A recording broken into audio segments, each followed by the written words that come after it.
Introducing Meta Ray-Ban Display, the world's most advanced AI glasses. With a full color display built into the lens of the glasses, it's there when you need it and gone when you don't. Send and receive messages, translate or caption live conversations, collaborate with Meta AI, and more. Be one of the first to try Meta Ray-Ban Display. Visit meta.com/Meta Ray-Ban Display to book a demo and find your pair. At IKEA, your dreams can come true. Well, maybe not the ones where you're being chased by a monster.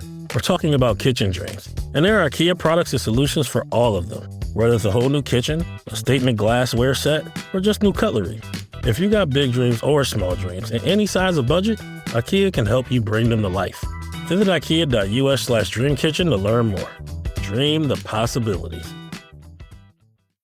Atheists, agnostics, long-haired weirdos, short-haired weirdos, vandals, hooligans. The government love the government. Welcome to The Politics Guys, a place for bipartisan, rational, and civil debate on American politics and policy. I'm Trey Orndorff, a political scientist at Oklahoma Christian University. And in a special treat, I'm joined by Mike Baranowski, a retired professor of political science, formerly from Northern Kentucky University. Mike, it's great to be with you. Yeah, I can't recall the last time we've done a show together. It's been a while. I am looking forward to ending 2025 with you. It should be great. That's true, and that's something we need to mention for listeners, which is in our normal pace and cadence of things. We'll be taking the next week off for Christmas, and we'll be enjoying time with our families, but we'll be back with you all in the first week of January, and so we hope you'll join us when we come back from then. So yeah, we really are finishing off 2025, you and me. I guess, are we the OG hosts? Is that how that goes? Well, we're OGer than a lot of the hosts. I'll say that. So absolutely, I know I'm that's for sure. But you know, that's always the question. We're old, but are we good? You know. Yes, Let's see. We could have a whole show just about goodness, but no, we won't do that. Instead, we've got a number of political stories, but I think the biggest one that we're going to start with, Mike, is going to be affordability, the economy, Trump, and then, of course, his speech. So this has been a hot topic in December. Who's surprised? I mean, we've been dealing with Black Friday, which is the real American holiday, right? Everybody has to go out and buy things. I don't know about you. I always bypass. I don't think I've purchased anything on Black Friday for the last 42 years of my 42-year-old life. Not going out. No, that's. I'm not brave enough to do that. No. Not even online. I protest the man. Anyway, but be that as it may, I recognize prices are different. So earlier in December, Trump called affordability a con job, and then before that, a hoax. And he has been arguing that affordability is just a partisan buzzword used by Democrats to distract from the high inflation rates seen during the Biden administration. Now, to be clear, although Trump has called it a hoax, he did say that, quote, prices were too high, end quote. He's kind of acknowledging the underlying issue while also rejecting the opposition's branding of that issue. And of course, Wednesday night, he went on primetime television. Does that matter anymore? I don't know. Interesting sidebar. To talk about, in large part because of his polling numbers on the economy. And well, he kind of highlighted that the economy was a mess he inherited from Biden, and of course went on to say that there's going to be a warrior bonus. We can talk about that's effect on the economy in a minute. Critics have argued that this is pretty tone deaf. I mean, back in 2024, for example, Trump argued that Bidenflation is destroying the American dream. And then, of course, in 2025, he famously said that, quote, inflation is stopped, end quote, prices are coming down tremendously, end quote. So what are the actual rates? I thought I'd start us there with a little bit of data there. So if we dig into the number, we're going to see that during Trump's first term, the average inflation rate was 1.9%. CPI increased 7.8% over his 4 years. Meanwhile, during Biden's term, the average inflation rate per year was 5.2% over 4 years, and the CPI increased by 21.5%. Now, during Trump's first term so far, right, we're just finishing up the year, we got to put a little bit of a hedge on this because November's numbers were weird, 2.7% annual inflation and overall CPI at 2.3. This tracks with the numbers we saw in November, although again, We got to put an asterisk there because that's when the government shut down, which placed it at 2.7% this past November, which is down from where the Wall Street Journal and others would have theoretically thought it was going to be. So Trump does actually have an empirical point, even at its peak point, 2022 June for Biden at 9.1%, and 3.3% for Trump this past September. Trump actually does have the better inflation rates. Now, I think this masks the other question, which is, what about the actual purchasing costs for individuals on their core issues as a result of tariffs? Well, if we take a look at the Federal Reserve Bank of St. Louis, October, what they found was that 10.9% of the inflation under Trump, which is, again, about 2.3%, about 11% of it is due solely to tariffs. Jerome Powell has noted that inflation growth is concentrated in specific goods and specific household items like appliances and meat. So you're probably feeling those in a particular way. And those price increases are directly correlated to Liberation Day tariff announcements. And that's pretty straightforward empirically. So in short, without the tariffs, there would be a significant reduction in inflation.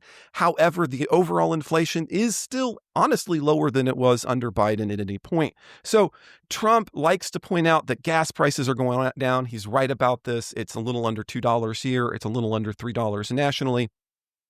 But that hasn't stopped the polling numbers from being bad. Just again, empirically, we take a look at PBS and Gallup. The president has a 36% approval for economic issues. That is the lowest that they've ever had him. AP has him at 31%, which would be a historic low for him. And these are not just going to be low for right now. These are low for both of his terms in office. We're at those low points. As a matter of fact, when we kind of dig into some of those other data, we're going to see that 7 in 10 Americans describe the cost of living as not affordable. And 57% of voters now believe Democrats would do a better job handling the economy, which is about a 30-point shift from when Democrats were in office. Here's where we are. There's what things looking. What do you think about the data, the economy, and affordability, Mike? Well, that's a broad question. I guess first I'll say I reject, and I think a lot of people should reject the framing, because in one of his many lies in the speech, which I think is important to point out, because you might say, is there any point in fact checking Donald Trump anymore? I think there is, because I don't think we should normalize blatant presidential lying. So he said, when I took office, inflation was the worst in 48 years, and some would say in the history of our country.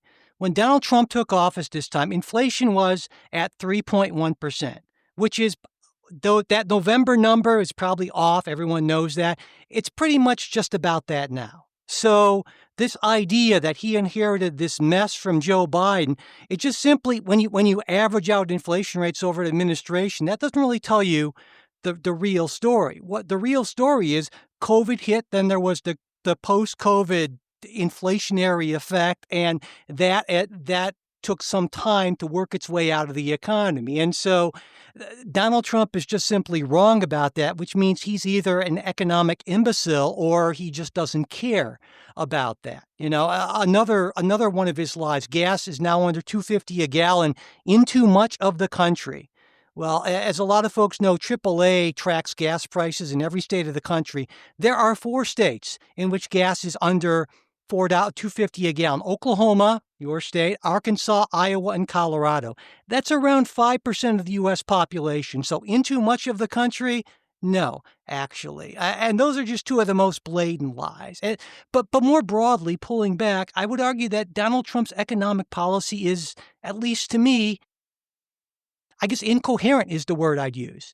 I mean, he wants ultra-low interest rates, and we know what ultra-low interest rates do. They flood the system with cheap money, they drive up inflation, but at the same time, he wants prices to fall. That is simply economically impossible. And so I guess he's doing kind of a vibes thing, but vibes don't matter when you're actually paying more for stuff. He can call it whatever he wants. And on the Trump promises, full of promises, right? I mean, about how things are coming down tremendously. We're going to see the greatest economy ever. It reminded me, Trey, there was this scene from Seinfeld. Jerry's goes up to a rental car counter and he's told, well, the car he's reserved, it's not available to him. And Jerry says, well, wait a second. It's the reservation. You can take the reservation. Anyone can take the reservation, but it's the keeping the reservation. That's the important thing. Substitute promise for reservation. And that's Donald Trump's entire MO. I mean, it's like a bad Seinfeld routine, essentially. And it would be funny if it weren't so tragic. Well, but look, Mike, I mean, we both recognize that empirically speaking, the idea of understanding and thinking about economics just through, I mean, most people. And we have had terrible economic policy for a long time. I think the fundamental difference, and I think I agree with you on this, is that Trump has pushed the stupidity to a different and new level, right?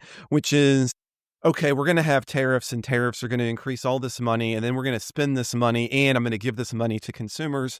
But again, let's just go back not that far ago.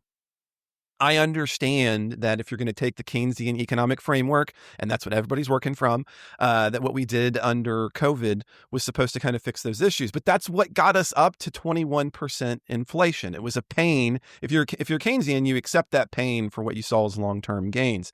I disagree with that. However, let's put that down and just suggest that I think that this idea that we have had long-term fiscal irresponsibility in the United States that is just now we've talked about in other areas.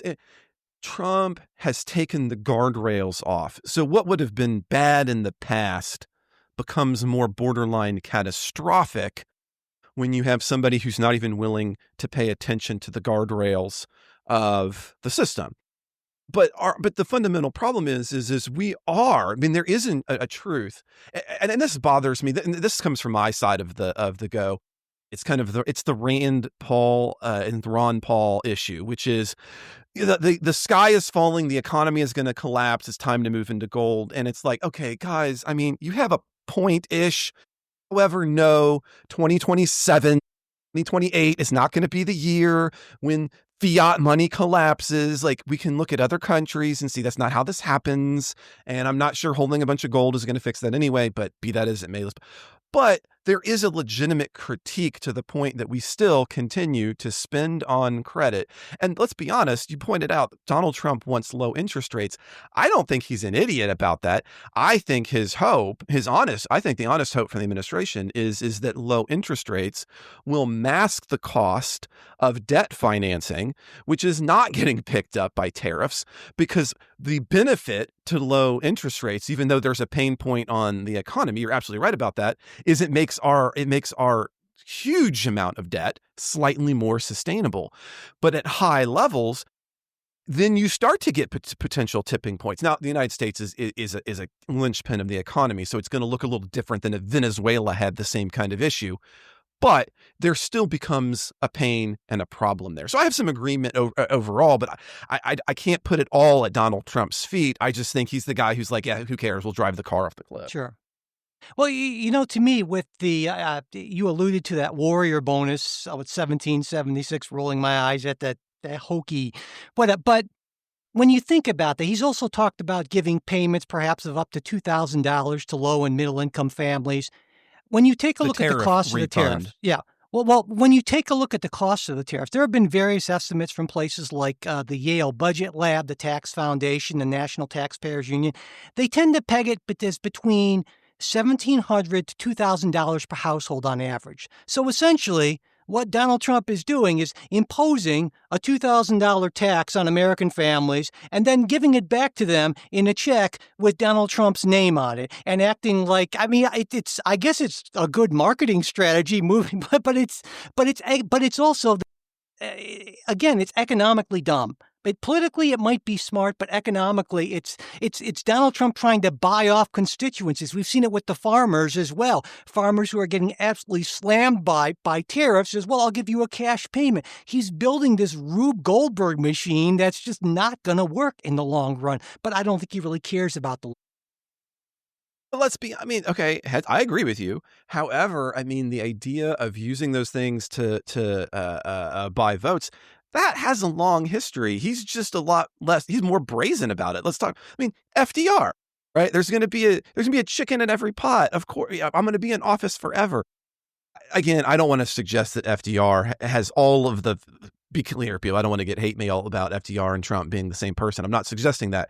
What I am suggesting is that the flaws of FDR can be seen in kind of a macroscopic version in the Trump administration, and I don't know how I don't think there's a particular fix for those kinds of issues other than saying there's some things that ought to be off the table. But we seemingly as a democracy want to have fewer and fewer things that are off the table of our votes.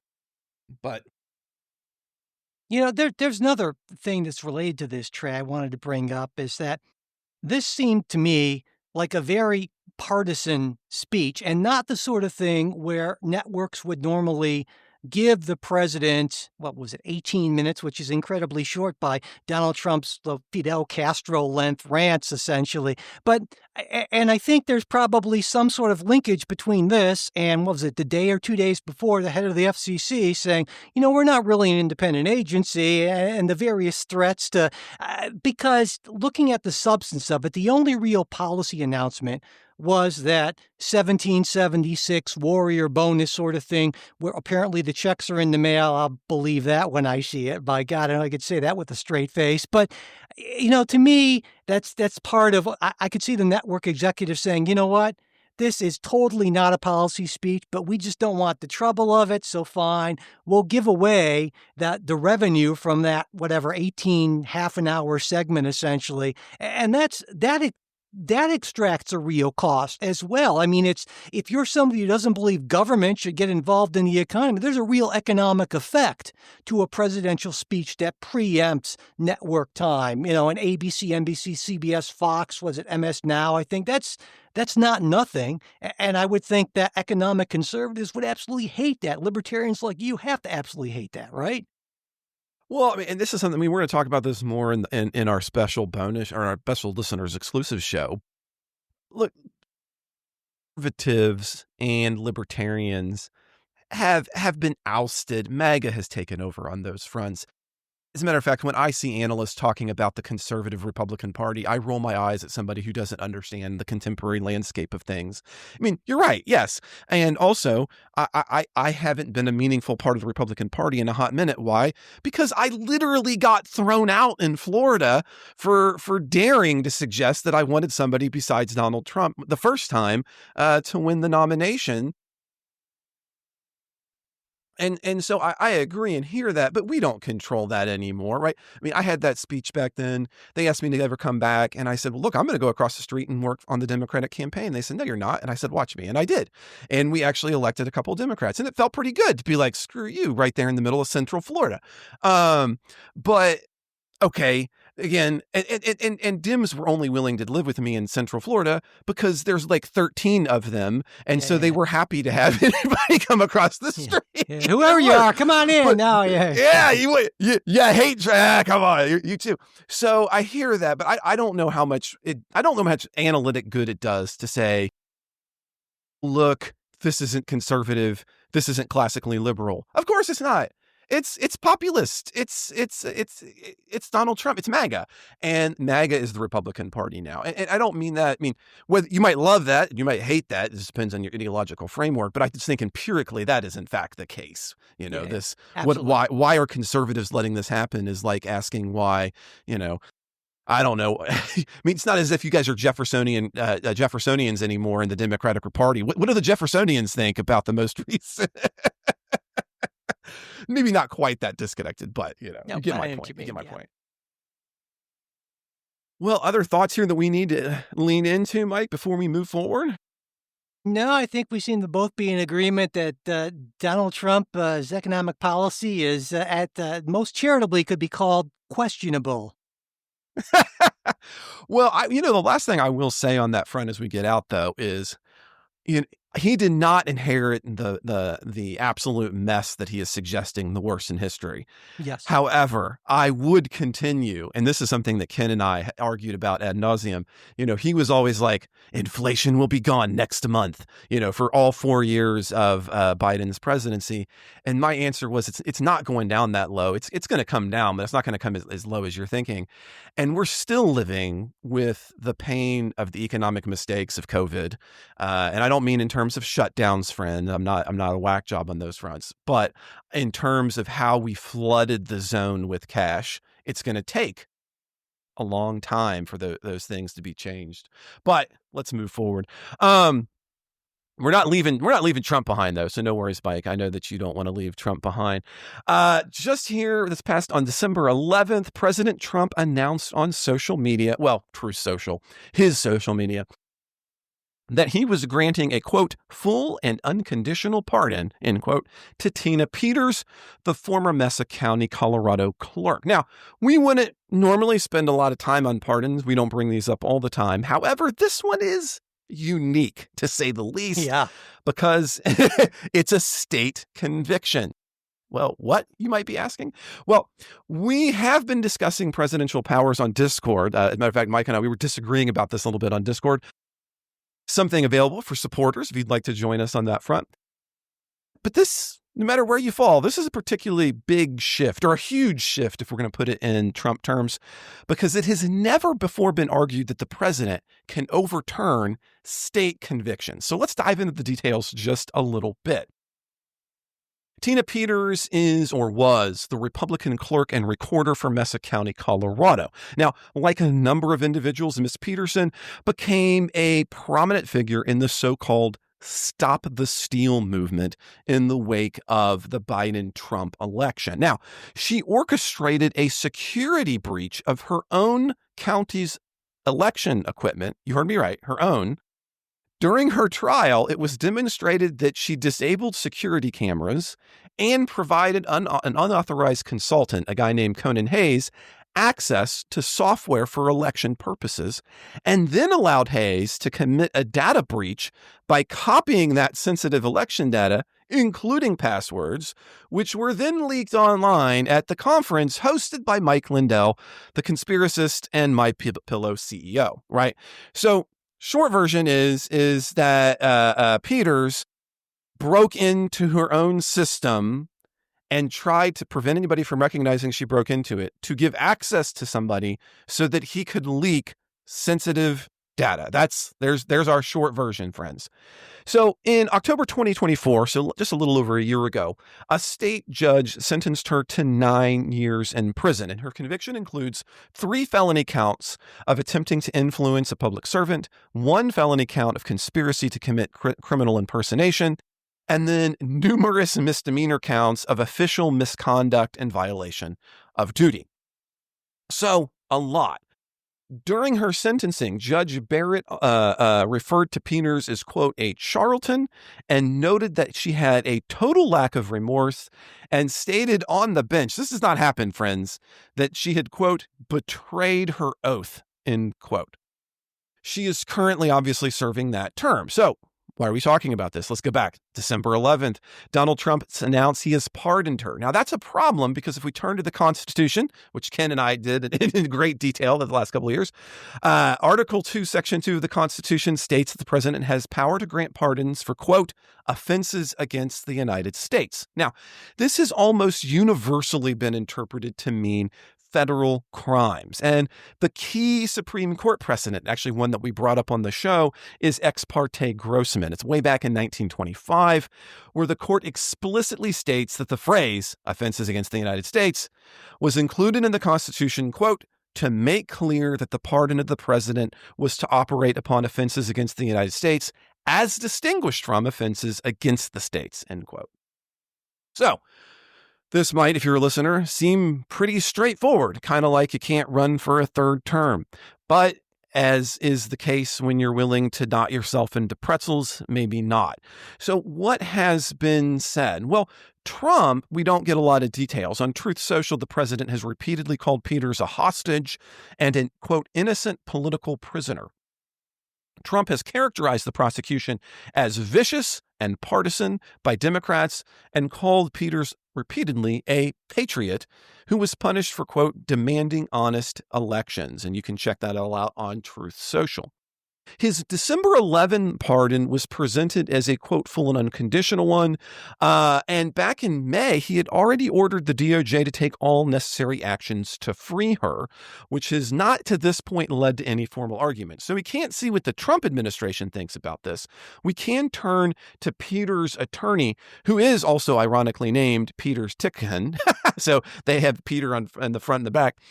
He has argued that the United States Constitution refers to the whole nation, so including individual states, and his claim is that the pardon is therefore valid. The governor of Colorado, Jared Polis, and the attorney general have called these both symbolic and legally meaningless, and states that only the governor has power to pardon state offenses, which again would be what we would normally take. She's still in jail right now, but Tickton, he's got some, I'll call them pretzel arguments that we can get into some details on, but I'll pause there because I am just curious. I mean, just to set us up for those who aren't necessarily a supporter, we took slightly different views of the president's. You had a slightly more powerful, encompassing view of the presidency. Do you think there's an argument to be made here that the president can overturn state convictions, or is this a step too far? Let's start there. I do think there's an argument that can be made. I don't think it's a particularly strong argument, but the strongest version of it would be this, that the president does not have power to issue pardons for non-federal crimes that are not offenses against the United States. And you might say, well, what does that even mean? Well, the argument would be that there is a small subset of crimes that are state crimes, but they can also be offenses against the United States. For instance, a state election, violating state election law that can affect the outcome of a presidential election. And so it wouldn't necessarily be a blanket, the president can't pardon you for your friggin' parking tickets or whatever, anything like that, but just a subset of state crimes that actually can be seen legitimately as offenses against the United States. And this could be a very small subset. Like, for instance, the one that comes to mind would be the election of a president of the United States. And so I think that's the strongest version of that argument. I might also add on to it that if you read Article 1, Section 2, as you said, it gives him the authority to pardon offenses against the United States. And you could say, if the framers had meant violations of federal law, wanted it to be that specific, they should have said explicitly that, but they did not. And therefore, given that the pardon power is right there, the president can simply assume away that he can do that. Now, it's complicated because, of course, there is a 10th Amendment. A lot of people like to forget about that, the missing 10th Amendment, but that would suggest that sort of these ambiguities or ties in many cases would go to the sovereignty of the states, the power of the states. But so it's not, at first I thought it was a completely insane argument, but then I thought about it and realized that, okay, it's not really an insane argument. It's just not a great argument, and certainly it goes against all precedent. But I don't think it's going anywhere. I think it was done just for political purposes. I know there's and some weird fringes of the right. There's a Free Peters movement, and Trump should be sending marshals to the Colorado prison to break her out or something like that. None of that's going to happen. But it's not as crazy of an argument as I thought, but it's not a good argument. Yeah, I mean, when I looked at his argument, he really seemed to be vesting it rather on the vaguity of Article 2 and more on the 14th Amendment, right? He argues that post the Civil War, and therefore the subsequent 14th Amendment, the country is transformed into a unified nation, and ergo, now all offenses are therefore offenses against the United States. That's one of his goes. Let me just say, Another that's a one of- much worse argument than my argument. It's much worse. You should have really given me a retainer because my case is much better. Because if you're going to argue before a court that a precedent should be overturned, a longstanding precedent, the best way to do it is make that incredibly narrow. So I really feel like I should get some sort of a consultation fee on this. Anyway. Well, maybe we should send. Maybe we could send in a little a theoretic brief, ask for $100,000 so that you can be a part of it. But no, I am available. That's one of his this, two. His other one is also a 14th Amendment argument. In his briefs, he argues that the 14th Amendment is designed to prevent states from violating the privilege and immunities of the United States citizens. Which, again, granted, I agree. And in this case, Tina Peters is being targeted by the state of Colorado for her view that the election was stolen, which it in fact is, and ergo that it's her privilege and immunity. Wow, that's a bad argument. Holy cow! So yeah, that's oh yeah. Oh my God, she's being targeted for her view, not for breaking into the election system, lying to destroying records. Oh my God. She didn't destroy them. She gave them away, Mike, right? It wasn't if they got rid of them. She was giving them to more trustworthy sources. She got rid of, she gave those away, but she also, when the investigators started asking her questions, that's when she lied and destroyed records. She did all of it. She did a bunch of stuff. Like, very impressive. Well, the reason I bring those up in response to what you're saying is that, I mean, I hear what you're saying there. I think we can maybe have a debate, but that's not what we're hearing from her or her lawyer. And so it makes me harder to take it seriously, right? Trying to argue that the 14th Amendment in the Civil War somehow fundamentally changed Article 2, its meaning, is so ludicrous. Because on the face of it, again, let's go back. We just went through the Constitution. The 14th Amendment is specifically and primarily about thinking about Congress and empowering it so that it can prevent states from harming individuals as it relates primarily to race, friends, right? Like that. So even, and again, and as you suggested a second ago, even if we say, okay, look, you can't look at the intention, even if you look at just the text of the 14th Amendment, I don't know where in any concept, I mean, you're teasing on it on one face, but there's a seriousness here too, to say, okay, you destroy evidence from a police officer, let's just that one, or you destroy, or you leak information that is supposed to be sensitive, like all those passwords. So you do either one of those things. There's nothing in the text of the 14th Amendment that suggests that somehow you have a privilege or immunity to do that. And there's nowhere else in any other law or any other constitutional that suggests that you can't be prosecuted for crimes as a result of the 14th Amendment. Again, nothing in the text of it is suggesting that. Well, first off, you got to wonder where she got this guy, LegalZoom or something like that. I don't know, but also on the larger point, I don't doubt that Tina Peters thought that the election was being stolen. That might be a delusional belief. If she had a sincere belief in that, I could almost respect her breaking the law, being a whistleblower, if you will, and bringing this to light if she were willing to accept the consequences of her actions. But people who want it both ways, I have literally no respect for. If you want to stand up for something that you believe is wrong, but you don't want to face the consequences, well, then that just makes you some sort of a coward, half a coward at least. And so I have no respect for what she did because she didn't do it in an honorable way, in a way with integrity. Because I think there are instances in which a person can argue that unjust laws should be broken for the greater good, but that's not what's being done here. And so it's just ridiculous all the way around. But Trey, you referred a couple times, I think, to that exchange we had on our Discord, and this really gets into that because I made the point that later on that the framers didn't anticipate anyone like Donald Trump.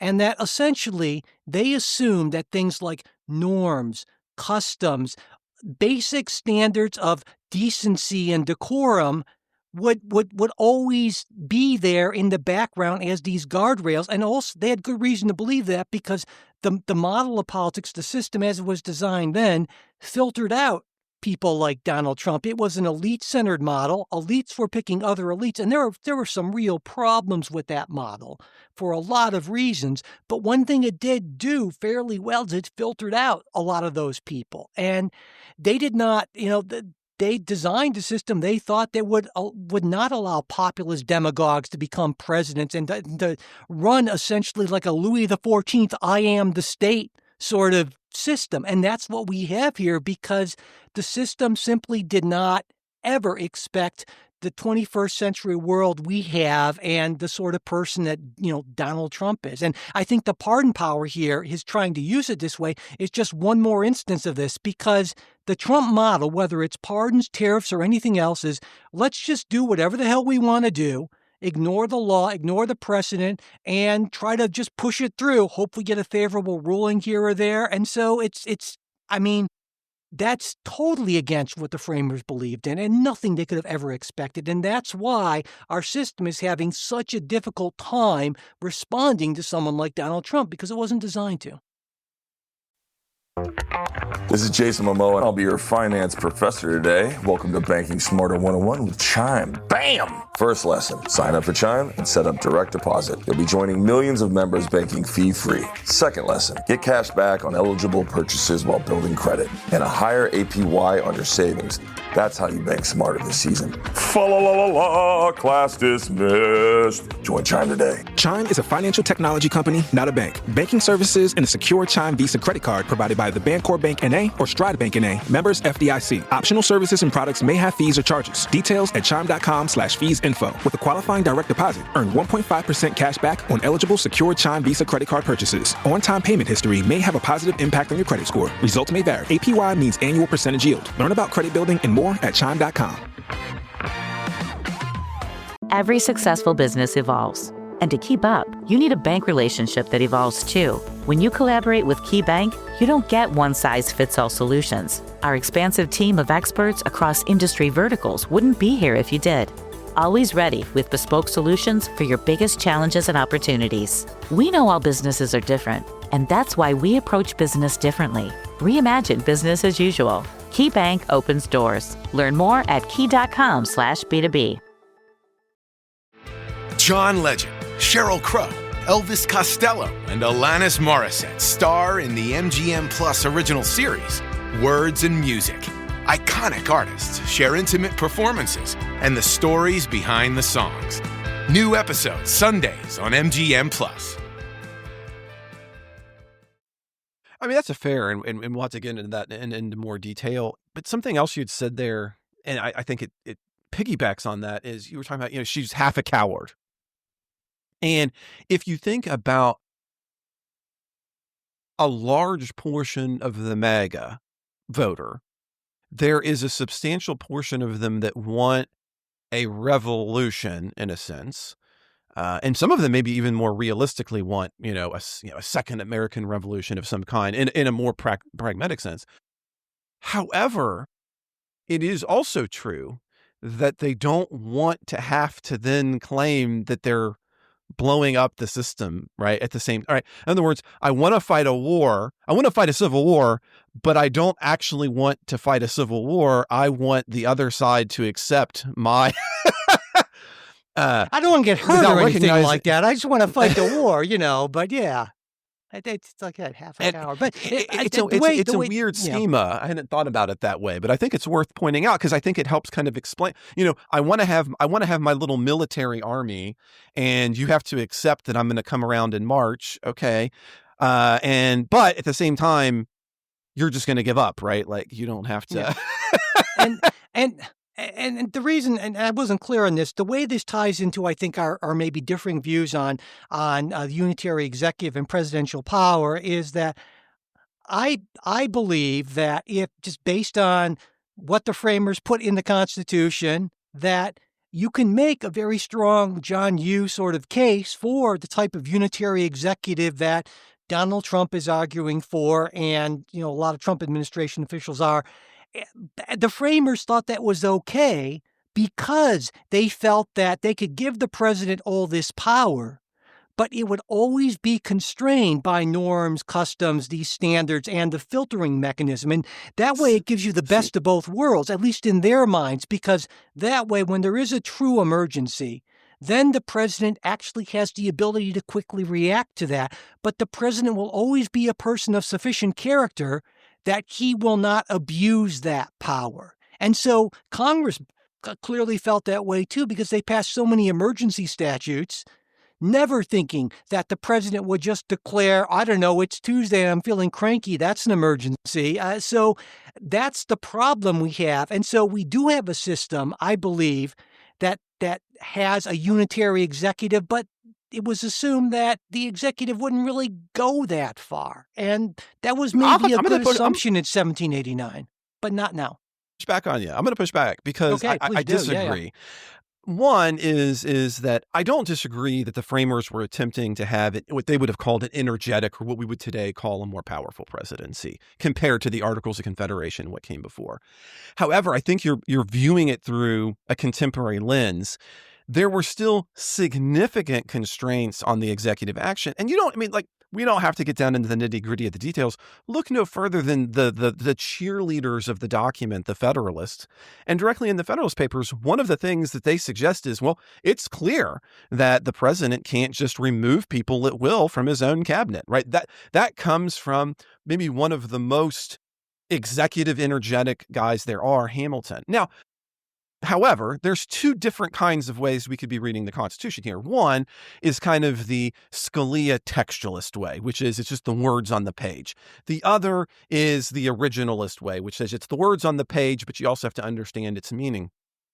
So I think if you look at the originalist way, if you actually say, what was the intention of the framers, I don't think there's a universe in which we don't get some pretty constrained boxes. However, I will grant you, if we take the textualist way and look at just the words, the box expands. But I still don't think we get to the everything is a power. When you look at the text of the Constitution itself, Article 1, 2, and 3 all contain those phrases about executive, legislative, and judicial powers, respectively. The whole theory of the unitary president hinges on the fact that the clause in Article 2, where it refers to the executive power, is the only location in the Constitution that is a power granting. Why would it be different than the other two? If the unitary theory was being honest about its textualist roots, it would have to then grant that earlier in Article 1, when Congress has the power to legislate, that means anything that it can legislate is also obviously a grant of power. To separate those, even as a textualist, is a nonsensical reading of the document. And we can get into more detail, but I think just right there, I don't understand why in Article 2, we're going to pull out a unitary theory, or I should say a power granting for that phrase, in a way that we will not in Article 1. And we don't in Article 1, the argument goes, because there's Article 1, Section 8, where there's grants of power. But of course, if we look at Article 2, there are also specific grants of power. If the framers, or even as a textualist, if we assume that the first phrase, that the executive power is vested in the president, means that all executive powers are vested in the president, what is the precise purpose then of then granting specific powers in Articles 2, Section 2, and Article 2, Sections 3? They become redundant and pointless. So you get everything, but by the way, you also get these 27 things like that. Bro, that's not even 27. So I see what you're saying. I see what you're saying. So I disagree. I hear that. Yeah. Continue. Sorry. No, I'm saying I see what away. you're saying. I would disagree, though. I think because it is the job of Congress in legislating to constrain executive power. Once Congress creates an agency or creates a program or something like that, then the constraints have to be in the legislation. The president does have to honor legislative constraints. That is central to having a system of separation of powers. But once Congress essentially gives the president these broad grants, and we can get into non-delegation doctrine and so forth, then the president is essentially free to do what he wants within those. I think that to me is a more compelling argument. And I guess I would also say when we talk about textualism versus originalism, there's this idea that we can decide, we can understand what the framers meant. Well, what does that even mean? Do we talk about Madison? Do we talk about Hamilton just because they wrote more stuff and we know their names and there was a play about Hamilton? Or do we mean the majority of the people who signed the document? Or do we mean the states that ratified it? I think originalism really is kind of essentially meaningless because you can pour whatever original meaning by pointing to essentially whoever you want who agrees with your position. I mean, it's vast. Now, textualism suffers from some similar problems, but at a much lower scale, which is why I default to textualism, because the one thing we know is we can see the words on the page and we can know what those words meant in 1789 or wherever the amendment was passed, essentially. That's the only really firm thing we have to go on. So I'm with Nino on this one. I'm not going to try to defend originalism, right? So my point here isn't to be a complete originalist. However, I would suggest that you make an excellent point that I think might actually hurt your argument slightly, which is who are in fact the framers? Okay. And the answer is that I don't think we need to figure that out, but what we can look at is like, so for example, the first Congress, the first president are putting these things into praxis. They create precedents, and these precedents give guardrail and meaning to these items. And the unitary theory of the president does not emerge until, let's be honest, in a systematic way, until the 1980s. It seems a little strange intellectually to me to suggest that all of the presidents, all of the Congresses, all of the writers, all the constitutional scholars had this document so wrong until suddenly in the 1980s, some conservatives and liberals got together in realms and went, wait a second, the presidency actually has unlimited amounts of power vested in the vesting clause. So I hear you, but I would suggest that we can actually look at the precedent of numerous presidents and numerous Congresses and say, do I really think they all had it wrong? And I find that hard to believe. Yeah, I think you're making a sort of a category error. I'm not saying that they got it wrong. I'm saying that the existence of very strong norms, customs, standards of behavior meant that it wasn't that they got it wrong, it's that they simply never thought about that. You probably, because you are a decent person raised in a good way with a good family, you don't really think about, things involving knocking off the corner liquor store or something like that. It just doesn't enter your mind. Like, I need $20. Well, I'll just steal it from Bob over here, knock him over the head and just grab it from.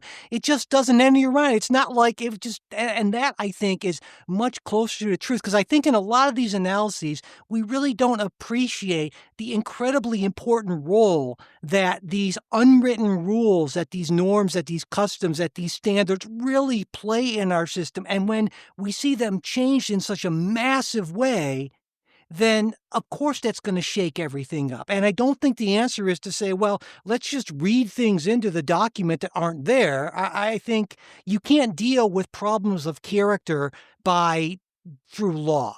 And so I think doing that is essentially wrong-headed. Well, I mean, that's an ancient, but that's a long-standing political argument, right? It's the parchment barrier, right? Is there what does a parchment barrier actually stop anyone? And you're right. The answer is, well, no. And I, on that front, I won't disagree with you, right? If we come to the point where the individuals holding office are in fact knocking Bob over the head, the metaphorical Bob at that level over the head for the millions, billions of dollars at that juncture. But that's precisely why you have particular kinds of rights so that you could theoretically, in a non-MAGA way, blow the system up, right? I mean, so for example, if the hope would be, now again, let's be honest, we're talking about this theoretically. We want to talk about terribleness and messiness with it. I mean, if Trump, for example, said, look, I'm going to remain in office, forget elections. And I don't think he's going to do that, but we're just playing a thought game here for a minute, or any president. Theoretically, that's actually the reason why you might have guns and state militias that aren't under a president's control and governments, and you have, different states. The idea being is that they could go, no, you can't do that. And not just in a legal way, but also heads up, that means war, right? That means conflict. And again, I'm not saying I'm not asking for that, but that's the idea of having those. Those are the non-parchment barriers. But I guess my question for you then is, okay, obviously we try to have a system that prevents that, right? We have a balance of power. Well, we have a sharing of powers, if we want to use New Stott's more precise phrase. We have a sharing of powers. But I mean, I don't understand then the shift from a president could be immoral, illegal, and break the basic norms, which I agree that they could. And the idea that that is therefore an argument for a more expansive reading of Article 2 than I think has happened. I mean, couldn't it just be the case that immoral and indecent people will attempt to Play-Doh any particular paper barrier that exists? And I agree, it can't stop them, but that doesn't make the Play-Doh wrong. Right? I mean, I don't have to agree that they have all of these powers just because they can in fact pull the levers. Yeah, I see what you're saying. I guess I just am fundamentally I'm a textualist. I am constitutionally, pardon the pun, uncomfortable with what I feel is reading things into the document. And to me, as I read the Constitution, and I guess I'm reading in a similar way to, say, someone like John Yoo and some other folks who I don't, or someone like President Trump's first Attorney General, Bill Barr, who I think is a good and honorable man who realized he was in the service of a wannabe tyrant and so forth. And so I find Yoo's arguments about what the Constitution actually says in the text to be more compelling than the arguments I hear from you and from folks on the left. And that doesn't mean I like the idea of a unitary executive. I certainly don't. I would be in favor of amending the Constitution or Congress actually doing its job and legislatively constraining the president, which it certainly could do if it wasn't acting like the parliamentary wing of the Republican Party, And so to me, those two options I'm far more comfortable with than the option of what seems to me sort of interpreting things or putting things in the text in a way to constrain presidential power that I don't read as being in there. And I know it's tough to make that distinction in people's minds, because it's like if I'm making this argument for the unitary executive, I must be pro-Trump or pro-presidential dictator. No, I'm pro-rule of law. And that's, to me, is the big danger, is I think once people start reading the law in certain ways to get the results they want, the whole thing collapses. And I really want to preserve that foundation, even if it means that I have to deal with some stuff that I really don't like in the short term. I hear that. Now, to be clear, I disagreed when, the initial part with George W. Bush had made those same kind of claims. As a matter of fact, there's a really famous book from Cato, fascinatingly enough, arguing against George W. Bush's reading of unitary power. And oh my goodness, I can see that book on my shelf, but I cannot think of its name off the top of my head to save my life, where he is arguing specifically against Wu. So I'll be clear, I am heavily influenced by him and Dr. Berrio. And I'm not questioning you on this, Trey. It just seems to me that a lot of these arguments or a lot of these constitutional legal arguments start like this: is step one, what is the outcome that I would like? Step two, reverse engineer my interpretation of the applicable law or constitutional provision to get to that outcome. And so maybe I do err a little bit on the side of the reverse of that. But to me, I feel that's much safer for the long-term stability of rule of law than the other way, which almost everyone does all the time now. And I hear so few arguments against interest at this point that it's just, to me, If you're never Well, making and an I will- argument, a legal or constitutional argument against what you want, saying that, well, I don't like this, but those are the rules, I think you really need to take a look in the mirror and say, do I really care about rule of law, or do I really care about getting the results that I want? And I know what the answer is for most people. Well, and I will grant you, and this isn't just liberals, but I think at this juncture, Democrats are the ones who are a little more, I agree with you on this. Liberals have traditionally wanted a powerful executive. They have, historically. Their presidencies have been the ones to push on those fronts until recently. And then suddenly they're joining my side of the aisle, right? Yeah, exactly. And so I would agree with you on that front. There is this push, and that's one of the problems with vesting the president with too much power is you will end up in a situation eventually where Congress can't push back on the president because slowly over time you have given all of the power to the president. And then because your point a little bit earlier was Congress ought to be the barrier here. My fear is that Congress will ultimately not be able to be a non-parchment barrier anymore, because we end up ceding everything one team at a time to a president who effectively becomes too powerful. And that's why even so for specific things, we were talking about the agencies where Congress has in fact had a little bit of a backbone and put up some barriers when it comes to agencies. I would be very nervous about those coming down, because that seems like one of the last areas where Congress has really even sort of kind of put up any kind of resistance against presidential power.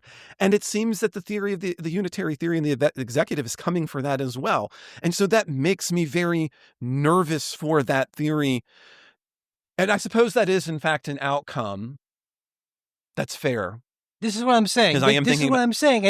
I'll grant you that. It's very seductive. I get it. I'm with you in terms of what we don't want. I don't think either of us wants a president that's nearly as powerful as modern day presidents are.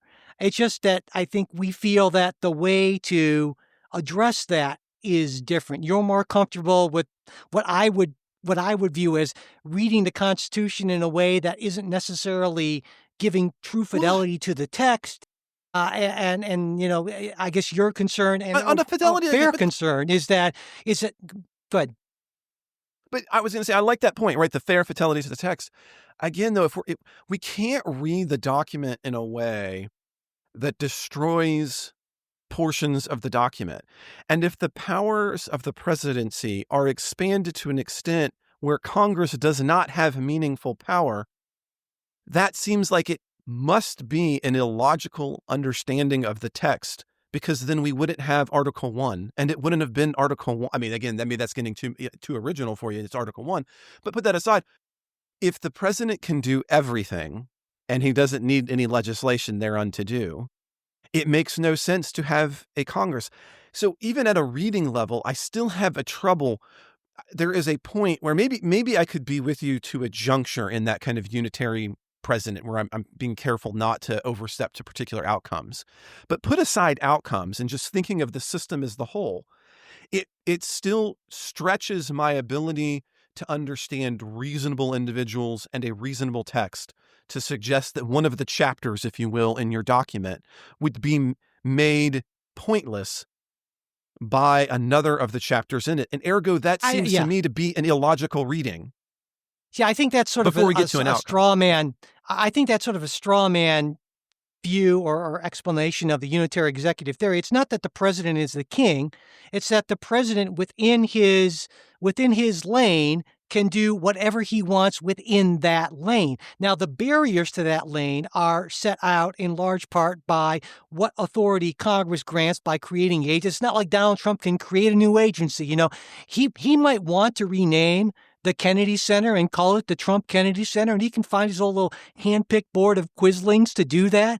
But Congress is the one that has to rename that. He can call it the Department of War till he's blue in the face, but it is still officially the Department of Defense. Those are very real barriers. And so my point is that, it's not, I understand your point. You're saying that as a practical matter, if fidelity to the text essentially destroys the country, how is that? Or the text. How is that a correct reading?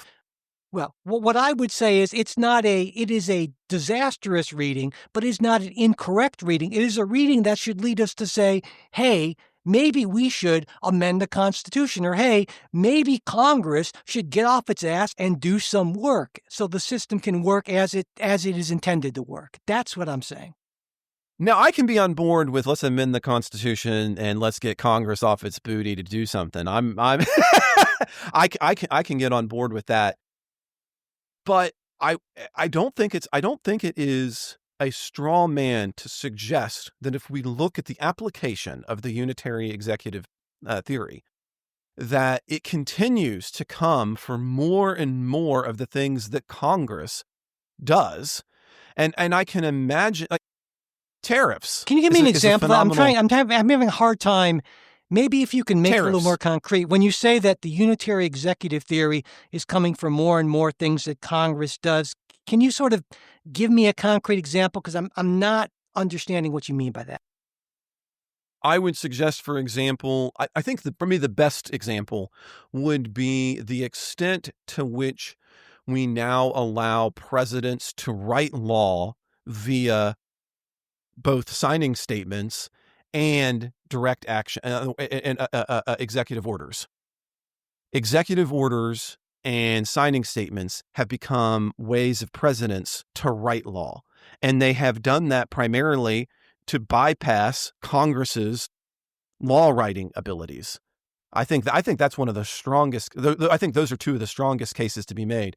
Let me respond to those then before you go on to other cases. Yeah. Then I would say that executive orders, if they are to hold up in court, always have to cite some sort of legislative or constitutional authority. So I would reject that they are the president writing laws. If they were, the president wouldn't have to cite his legal authority for doing the things that he is doing in the and even in Donald Trump's executive orders, that you and I have both looked at a ton of them, there will be legal authority, constitutional authority cited. Now, one can question if that actually is legal authority, and that's when you bring the courts into it. But so I don't think it's the president writing laws. It's the president interpreting what he believes he can do within the constitutional and legal framework in which he is working. And so that's where you need the courts to step in and adjudicate those sort of things.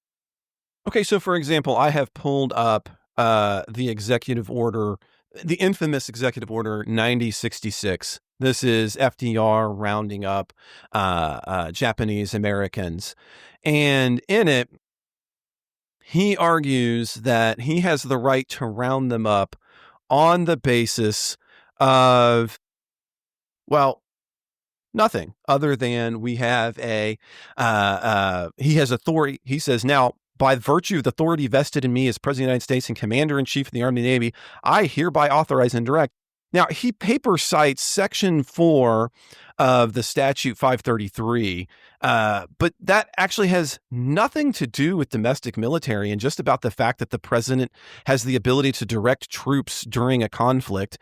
There is no connection between directing troops during a conflict, i.e. the power that Congress had in fact granted the president at that juncture. And there's nothing as his power and the authority as he then sets in the second paragraph that suggests that he does. Wouldn't that be a key example of a president who is writing law?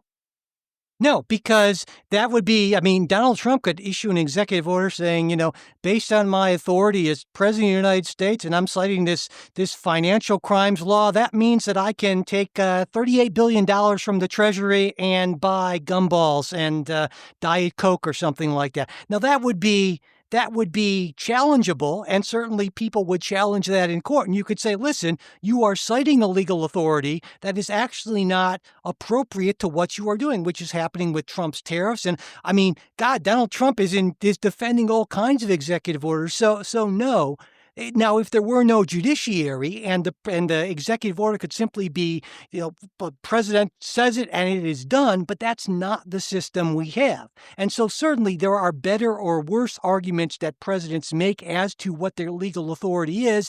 That's why we have a judicial system to adjudicate whether or not the authority of the president cite actually corresponds to what the president's trying to do. Like I said, the biggest example right now, Donald Trump and the tariffs, is the emergency authority he cites sufficient for him to do that? I think it's fairly obvious that it's not. We'll see what happens sometime early next year, but he certainly is free to cite that and then be challenged on that. The key is that he has to be able to be challenged on that, and he still is.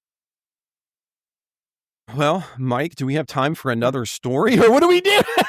I don't know. We really kind of went off the rails on that one, didn't we? I know. That's why I was bringing this up.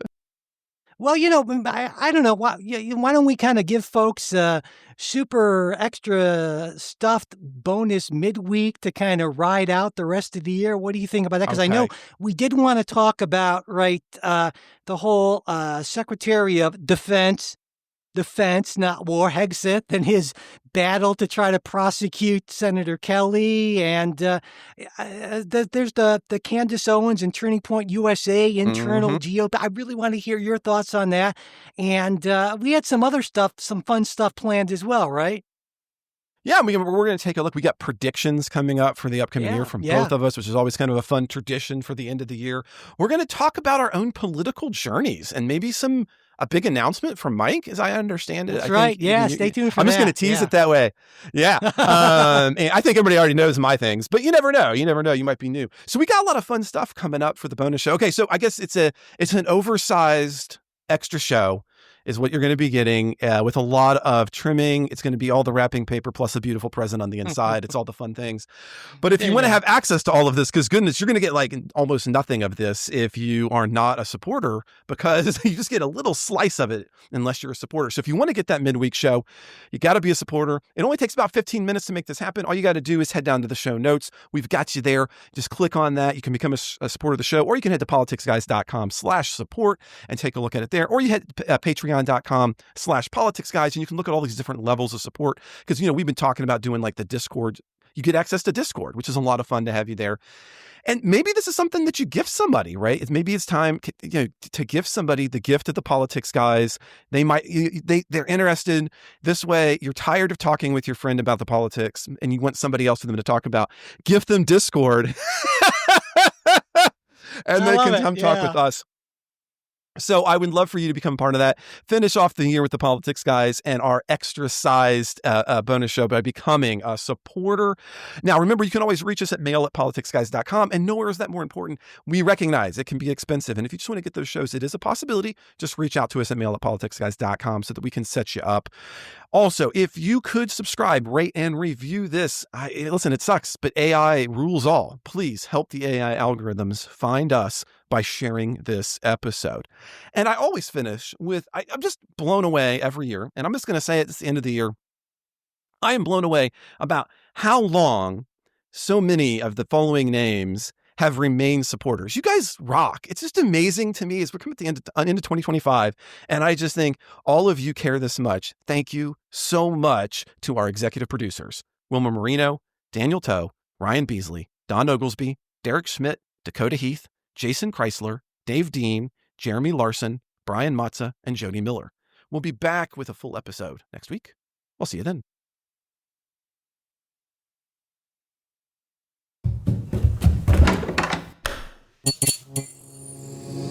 This podcast is part of the Democracy Group,